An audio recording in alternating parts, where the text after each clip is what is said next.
Hey guys, it's Joe Waxman, and I'm back with another video. In this one, I want to talk about Pablo Escobar, the famous Colombian drug lord. Guys, don't forget to hit the like button and subscribe if you have not already.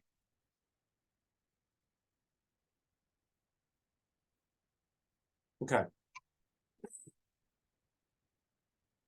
Pablo Escobar was a Colombian drug lord and narco-terrorist. He's the founder and leader of the Medellin cartel, dubbed the King of Cocaine. Escobar is the wealthiest criminal in history. We know that's not true because there are other criminals who are not called criminals, but they really are, and they are richer than him. But he had a net worth of 30 billion by the time of his death. It's equivalent to 70 billion today, and that's a huge amount of money. All right, that's right up there with a lot of these crazy rich people. Let's see. He studied briefly in University of Medellin, but left without graduating. Instead, began engaging in criminal activity, selling illegal cigarettes and fake lottery tickets. What a way to start your criminal career. I don't know what would be so illegal about selling cigarettes. That never made sense to me. Like, I think people should be able to sell, like, Lucy's, as they're called, individual cigarettes one at a time. That's just nonsense. That's criminal in itself that, it doesn't allow that kind of business. That would be perfectly legitimate. Anyone should be able to do that. They should sell them in stores, individual cigarettes. It's ridiculous. I mean, not that cigarettes are all that great for you, but people should be able to make their own choices. In any case, as well as participating in motor vehicle theft. In the 70s, he began to work for various drug smugglers, often kidnapping and holding people for ransom. Not very nice. Not very nice.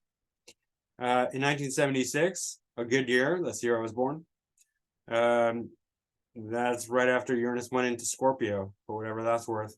Escobar founded the Medellin cartel, which distributed powdered cocaine and established the first smuggling routes from blah blah blah into the United States. And it created exponential demand for cocaine by the 80s. 70, 80 tons of cocaine into the country from Colombia. Excuse me. He quickly became one of the richest people in the world, but constantly battled rival cartels domestically and abroad, leading to massacres and murders of police officers, judges, locals, and prominent politicians, making Colombia the murder capital of the world. Yikes. 1982 Colombian parliamentary election, Escobar was elected. He got into politics, amazingly. He was elected as an alternate member of the Chamber of Representatives as part of the liberal alternative movement. And this is really funny to me, liberal alternative movement, because criminals and left-leaning politics always go together. They love each other. The left-leaning politics, the Democrats in the United States, as we call them, they love criminals. They want to release them all and set them all free. And criminals always love left-wing politics because, that, as we'll see with Escobar, he was seen as a kind of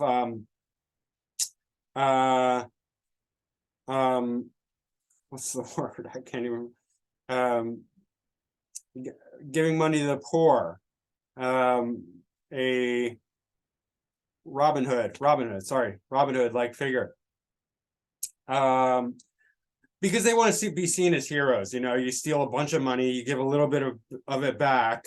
He didn't give nearly but it helps the people, and then the people love you, right? And he's seen as a hero. Okay, that's nice to give, charity, but not when you're killing people and, dealing drugs. I mean, drugs is a mix. I'm not for government control, but drugs can be pretty destructive. In any case, that's not what this is about. Not a great way to make money by killing all these people. So it's just funny that he goes into politics. He wants to be a leftist and just, hand out money to the poor. Well, it's just fine. But what's even better is actually enabling them to empower themselves to start businesses and make their own money and build up their own life. That way they're not dependent. But that's another story. Point being, leftists and criminals are a match made in heaven. They love each other, and leftists are always criminally oriented, and leftists always steal the elections. That's how they get elected, because nobody really likes leftism unless they're stupid, right? You know, or they're at the top raking in the money, because leftism doesn't help in the modern view. You know, it's really not very helpful to anyone except the criminals. All right. He was responsible for community projects such as construction of houses and football fields, which gained in popularity among the locals of the towns that he frequented. Again, very nice, spending other people's money, but doing nothing to empower them. But, you know, people love free money, so, you know. However, Escobar's political ambitions were thwarted by the Colombian and U.S. government, who routinely pushed for his arrest. And he was widely believed to have orchestrated the DS building bombing, which killed a lot of people and important people, I think Supreme Court justices in Colombia. And he blew up a whole flight, and the people that he was trying to kill weren't even on it. And so he killed a bunch of pedestrians doing that. Thanks, Pablo. You gave us a free park, but killed a bunch of us. So, you know, cool. He surrendered to authorities and was sentenced to 5 years imprisonment for a host of charges. Seems like a very, very, generous deal to Pablo Escobar. 5 years imprisonment. His own luxurious prison that was like not a prison at all. It was like a luxury hotel. Struck a deal with no extradition. With the ability of being housed in his own self-built prison, La Catedral, which was just like, you know, a wonderful, you know, palace almost kind of thing with, you know, full of amenities and luxury, you know, things. And then he found out that they were going to move him because he was still orchestrating, you know, he still had power, like a lot of criminals do behind bars. And so a lot of stuff was going on, you know, he was still running his cartel from behind the prison because he still had enormous influence. So he's living like a king. I mean, he really didn't do anything. But they were going to move him to another prison, a real prison, and he escaped because, you know, he has influence. He's paying people off. People are telling him ahead of time. He escaped. Of course, he escaped his own prison, built an escape route in it. Like, that's the stupidest thing I've ever heard. Oh yeah, you can be prisoned. You know, you're the biggest criminal like anyone's ever known, basically, like, or one of them. And we're just going to let you be imprisoned in your own prison that you built. Yeah, sure, that's good idea. He escaped and went into hiding when authorities attempted to move him to a more standard holding facility, leading to a nationwide manhunt. I mean, idiots, just like stupid fucking idiots for allowing that. I mean, it's just like, as far as like, you know, wanting to curb the drug, you know, cartels and Escobar and all that. This is the dumbest thing I've ever heard.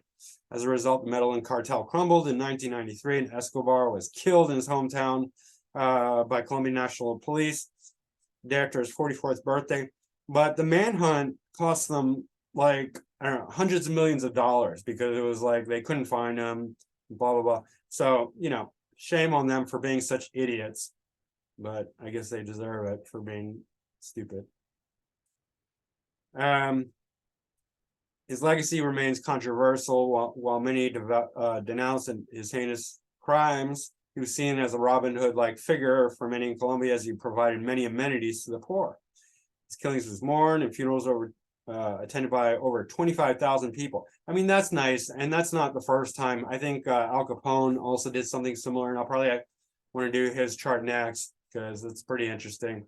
But it's like, you know, you're killing people, you're stealing, you're robbing, you're taking billions and billions of dollars, or raking in billions of dollars, and then you're giving back a little bit, and the people are like, oh, he's such a wonderful person. I mean, yeah, good for them. They get a small, tiny percentage of the cut, but they're probably not aware of the real crimes, or maybe they are. But you know, if it's not affecting them directly, they're happy to get it. So yeah, I mean, that's basically it. He's killed some very high level people. you know, including when he went into politics, he killed his opponent.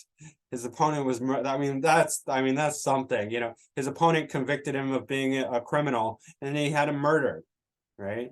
So that's funny. Not funny for him, but you know, that's how they do that's how he does politics, right? You're a murderer. And then they end up dead. I mean, I think we can pinpoint a few politicians today that are acted in similar ways. Hillary Clinton, yeah, the Bush family, the Obamas, all of them. All right. So this is his chart. Okay, so look at the such a prominent sun conjunct the MC in fiery Sagittarius. All right, so his ego, his pride, his bright light, it's all at the top, right? And not only that, it's conjunct the MC, which would be the high point at noon, but also 4 degrees Sag would be the actual square to the ascendant, which means the highest point in the sky. This is very, very prominent here, this sun. Very prominent in a fellow fire sign of Sagittarius. Excuse me. Sorry. So his ego, his desire, his pride, and his whole energy to the in relationship to the world is going right to the top. When planets are very high, conjunct the MC, or square to the ascendant, very, you know, directly above head, they become very powerful in the world, in a worldly way. They want to be on the top. They want to be above everyone. And yeah, that's their you know, energy. That's where the energy is going. So like with the sun, it's like his whole personality is going right to the top. Like he has to be the boss. He has to be the king. He has to be the person who's above everyone else, for his ego, for his pride, for his personality. That all of that is very important. Sun is ruling the 6th house, so he's also bringing a lot of conflict. When 6th house ruler is prominent in the 10th house, conjunct the MC like that, there's a lot of public conflict, because the 6th house is the house of enemies, of combat, of competition, public service as well. But there's a lot of confrontational energy with that 6th house lord being in the 10th house. So there's a lot of fights with the public, things of that nature. Mercury is also here too, so like and that's why politics is coming into the foray for him. He actually tried to be a politician before he got into crime, but it didn't work out for him. He didn't have the money to finish his education and whatnot. But he's not a good politician, because Mercury, obviously, if the 4th lord is in the 10th house, it's opposite itself. So Mercury is in detriment here in Sagittarius, so there's not in good dignity.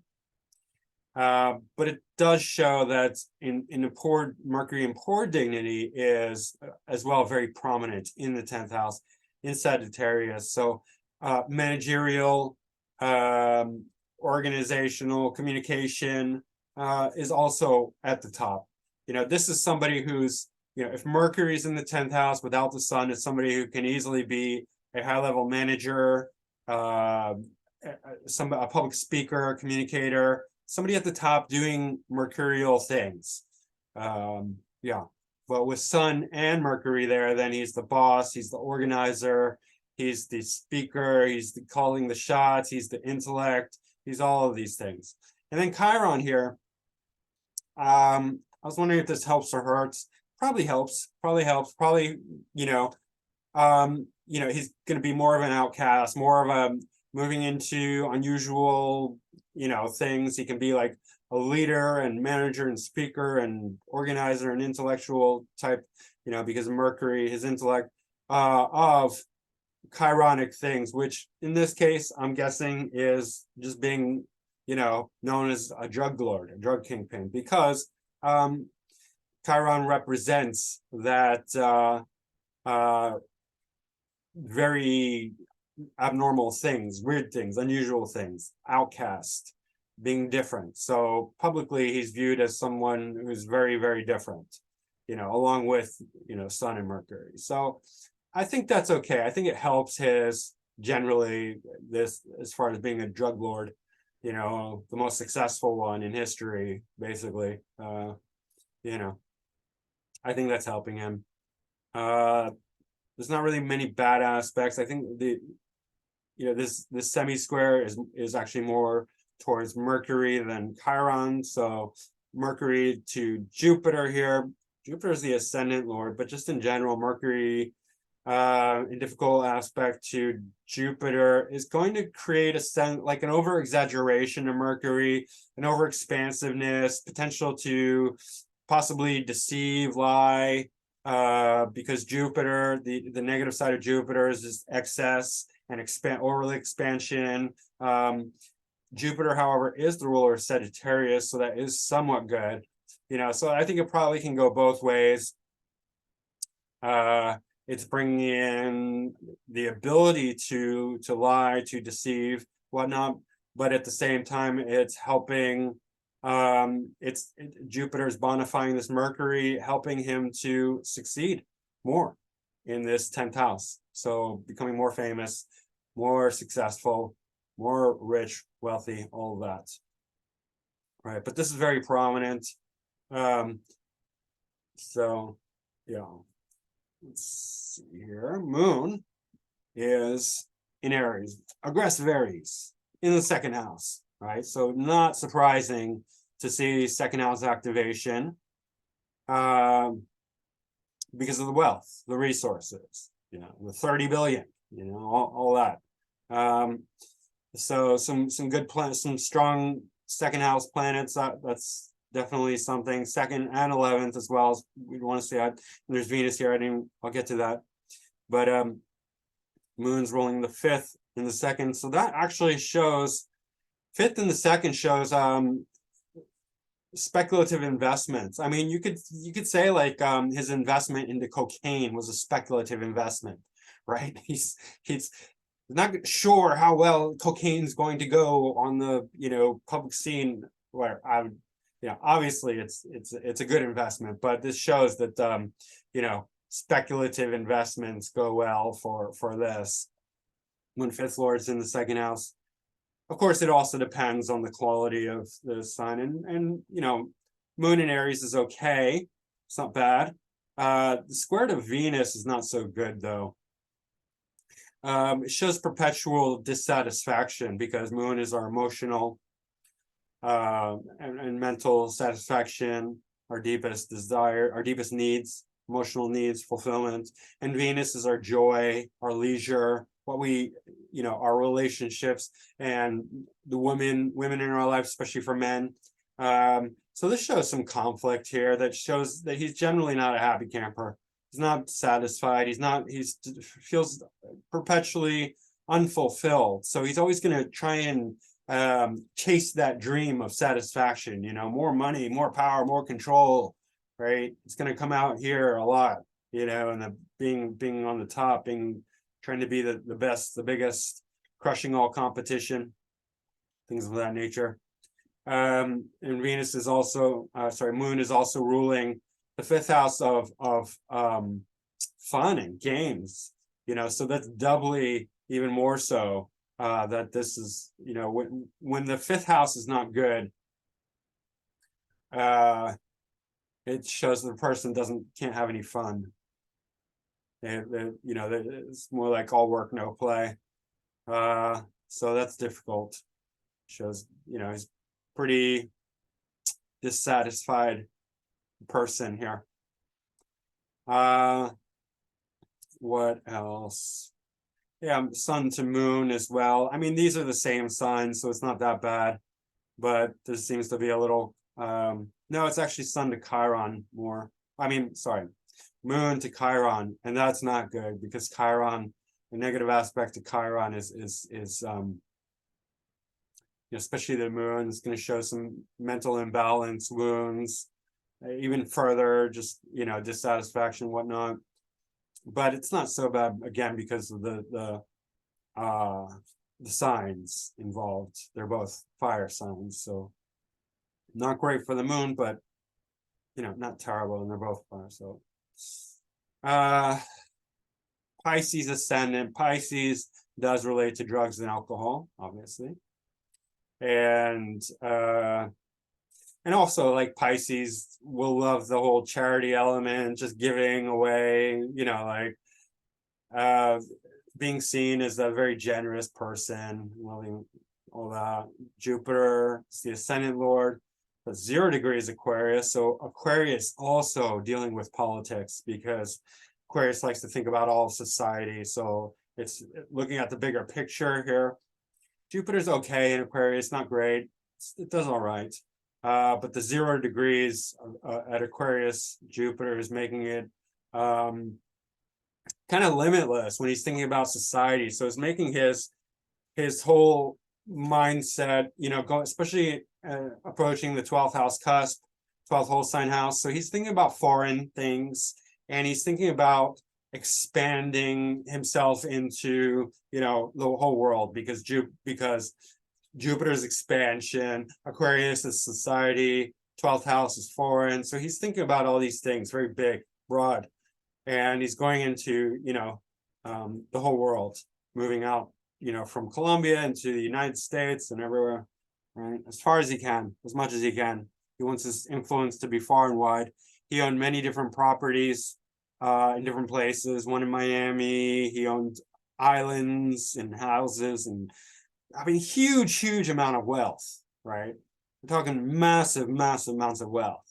We like to think somebody like Donald Trump is rich. He blows Donald Trump out of the water, or yay. He blows them out of the water. This guy's way more wealthy than these people, right?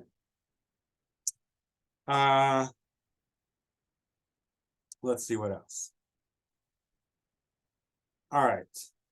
This is really telling for the violence. Mars-Saturn conjunction by 1 degree, less than 1 degree. They're almost exactly conjunct. Right? That is difficult in the 7th house, so house of others. Right? This is literally, physical violence towards others, like literally beating people up. And I heard that he had a terrible temper and really was physically violent personally, not just like ordering his goons to go out and take somebody out. I mean, that's more like, our politicians, some prominent politicians, which try and not say too much. I don't want to get myself in trouble, but and actually one in particular, HRC has Saturn, Mars, and Pluto conjunct. I believe it was in Leo. I think the 9th house, Leo. So 9th house is probably not as much about getting your hands dirty, but that's more like, as well as philosophy and religion, a very dark philosophy and religion. Possibly outsourcing, that sort of thing. But here, he's not afraid to just go out there and do it himself. Kidnapping, violence. It's in Virgo, so there's some amount of like, service to others, and that probably, that's coming in with the charitable stuff, which is really just insignificant. I mean, it's very much, yes, it's helpful to those people, but it's very minor compared to everything else that he's done. But this is violent, is what I'm trying to get at. Yeah, very prominent, very telling. And there's a light square to Mercury, so he's probably, he probably gets pretty angry, but it would be much worse if it was more intense. Because Mercury's the expression. Mercury square Mars is going to make somebody who's really aggressively fighting, aggressively angry a lot.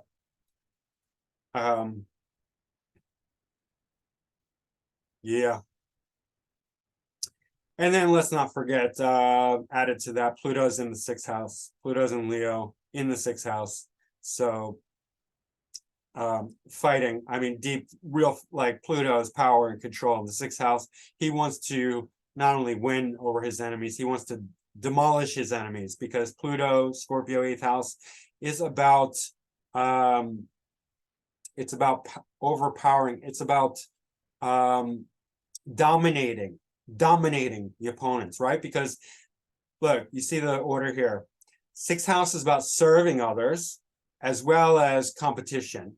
So it's either fighting or serving others. Seventh house is about equal relationships.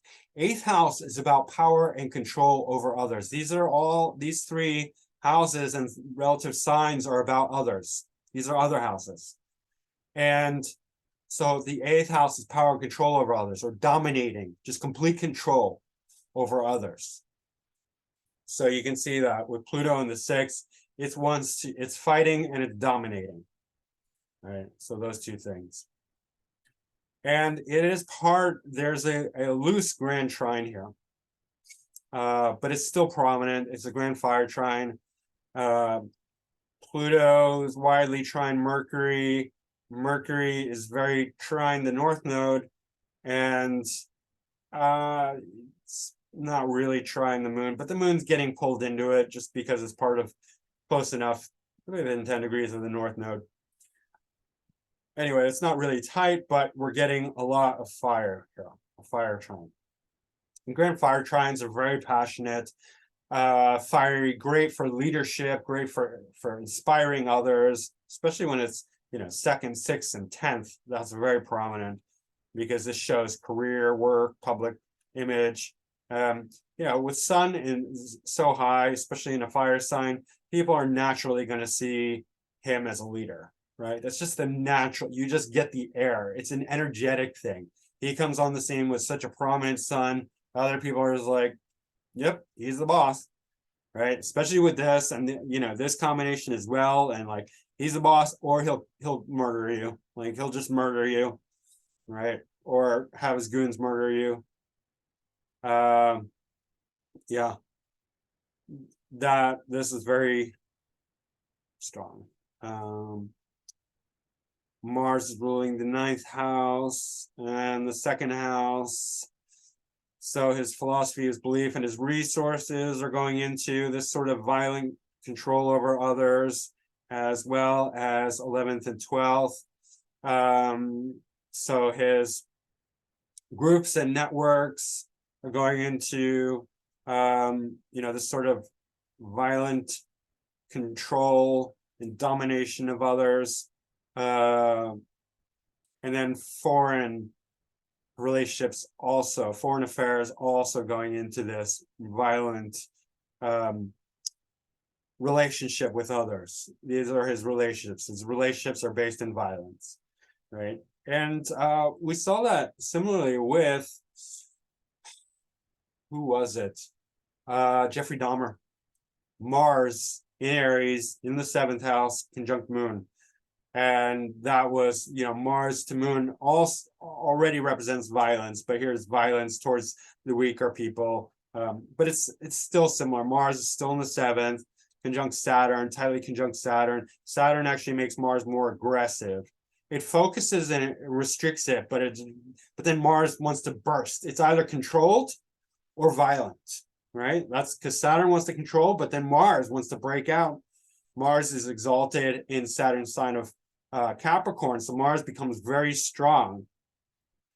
And so sometimes he's being very authoritative, and this Mars is controlled. But if it gets overly heated, the Mars takes over and violence. Boom. Right. Now we get the South Node conjunct Neptune. So this early half of life is in Libra in the 8th house. 8th house is a criminal house, potentially, because it's the house of shared resources or other people's money, right? If we have shared resources, but in a negative way, I'm going to be like, hey, what's yours is mine. And what's mine is mine too, by the way, that sort of thing. Like, hey, I see my bike over there. Let's, snip the lock and ride my bike home. Oh, it's yours. I discovered it. Like, I saw this video the other day. It's pretty funny. Is a guy sitting in a car and he's like, I discovered the car. It's mine. And he's like, the other guy's like, that's my car. And he's like, no, I discovered it. Anyway, but that's sort of how the 8th house works. It's sort of like, oh, I discovered my new car on I just found it. I discovered it. It's mine now. So long, sucker. Especially with Neptune here. Neptune represents lies, deceit, drugs, alcohol. It's conjunct the South Node. So the first half of his life is about shady business dealings, Libra business relationships, right? With drugs and alcohol, theft, lies, deceit, other people's resources. This is very clear. This is very criminal right here. Potentially spiritual, because Neptune and eighth house, but you know, this guy has serious ambitions to be, you know, at the top, and obviously, you know, you never can tell. Like, you can't just look at a blank chart and just be like, oh, this is a criminal drug lord who's going to make billions of dollars. No, it doesn't work that way. That could be one of the potentials, not necessarily, you know, a definite, at least as far as I can tell, in other astrologers. I've never met an astrologer who can look at a blank chart. I mean, maybe they probably exist, you know, but I don't know any. In any case, definitely, this very clearly points to criminality, lies, deceit, shared resources, taking what does not belong to you, but also giving what does not belong to you, right? Or just giving in general, because other people's shared resources. Eighth house can be about charity, can be about sharing the wealth with other people, because it's the eighth house is the house of shared resources, right? Dominating and controlling, but at the same time, it can be the other way, like where you're allowing yourself to be dominated, so to speak, in a sense, right? And so charitable giving, in other words, giving to others, giving to those less fortunate, especially with Libra here. Obviously, he's not going to give more than he's taking. He's, you know, he gives like a quarter of, you know, 0.01%, a very, very tiny amount, and people love it, right? And they think he's a hero. So, yeah, but that's very prominent. That's very telling. And then it's disposited by Venus. Venus is in Capricorn. Capricorn success, materialism. Venus and Capricorn, they love success.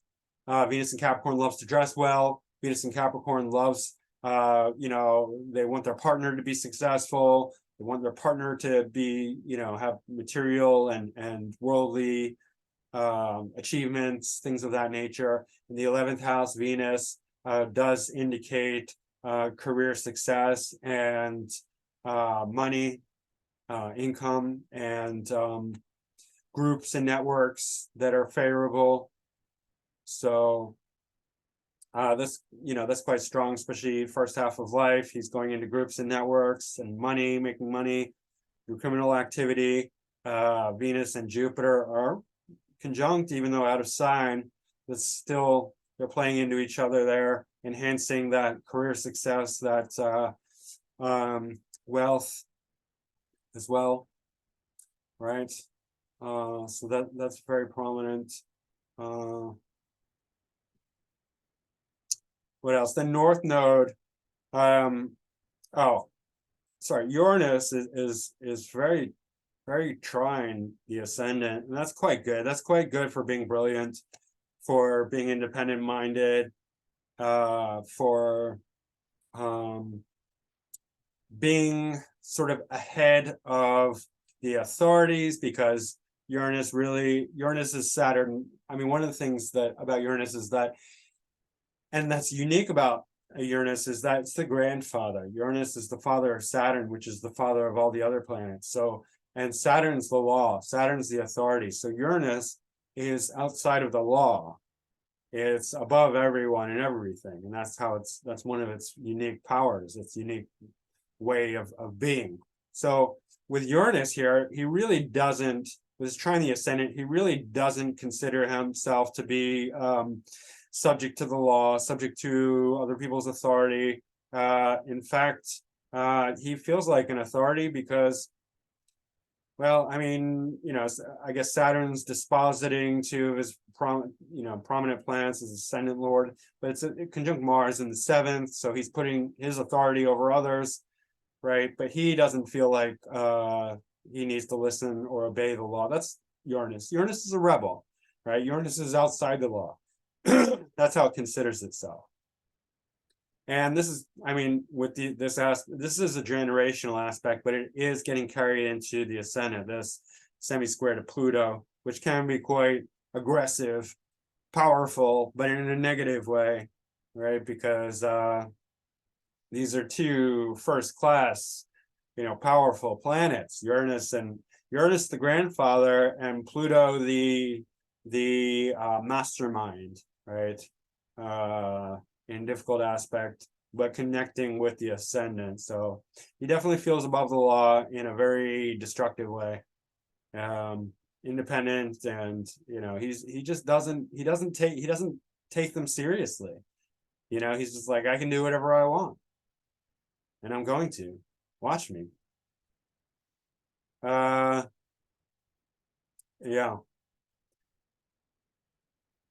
North node conjunct the moon. It's 10 degrees, but it's still valid. That's going to make him very obsessive, especially as he gets older. He was 44 when he died, and I think that this south node was better for his for everything. It was activating Venus, so his career success. It's conjunct the ascendant lord, but this is activating Mars and Saturn in the 7th house, so more violence, and activating the moon. And also this square, it's activating this square directly, even though this is activating the square too, but it's more indirect because this north node is conjuncting the moon. But this square is not very good because Venus is in Capricorn. Capricorn is the sign of Moon's detriment. Moon's in Aries, the sign of Venus's detriment, and it's a square. So this is a really bad square for him. It's making him very unhappy, very dissatisfied, and probably ruining his luck, his karma, his credit, right?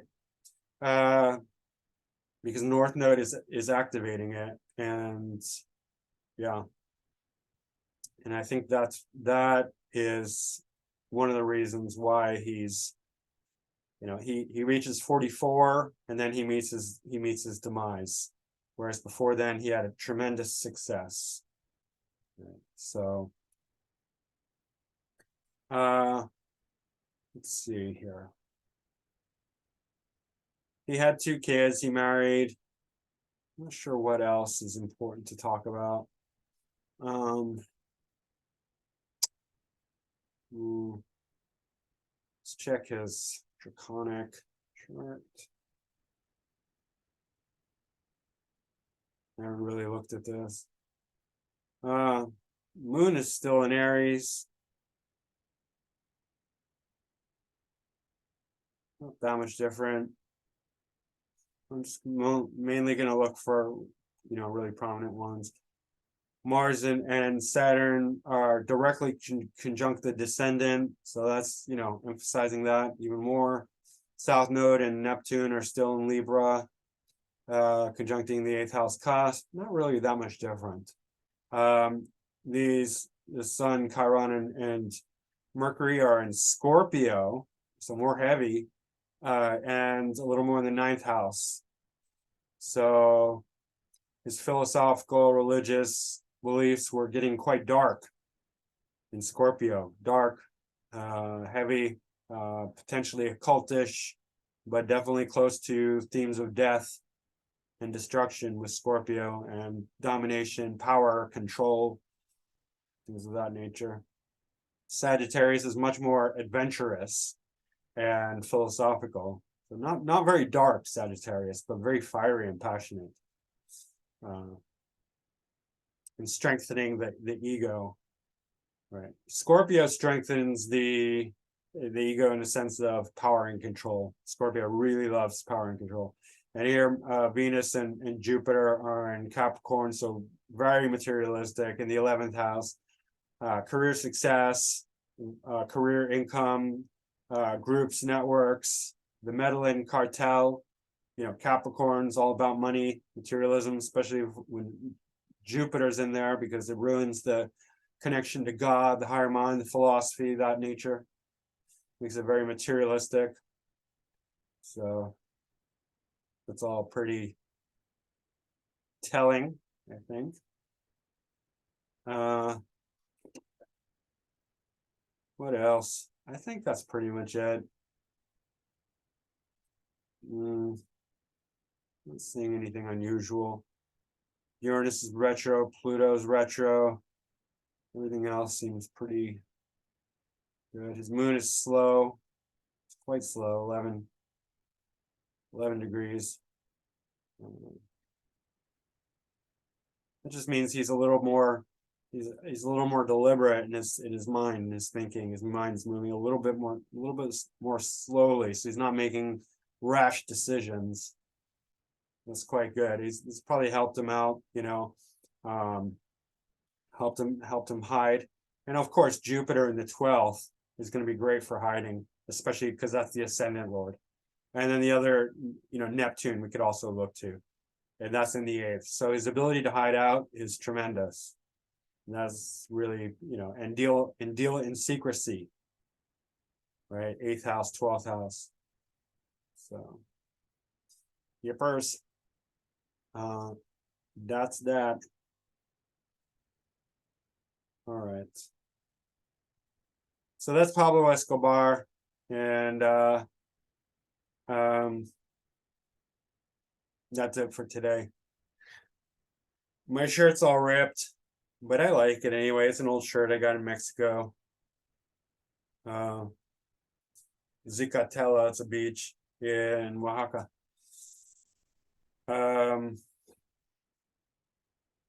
Guys, that's it. I hope you liked it. If you did, please press the like button and subscribe if you haven't already. And leave a comment below if you like. Book a reading with me. My website is macroastrology.com. And my email is macrogoldmachine@yahoo.com. And I will see you again soon. Thanks. Bye.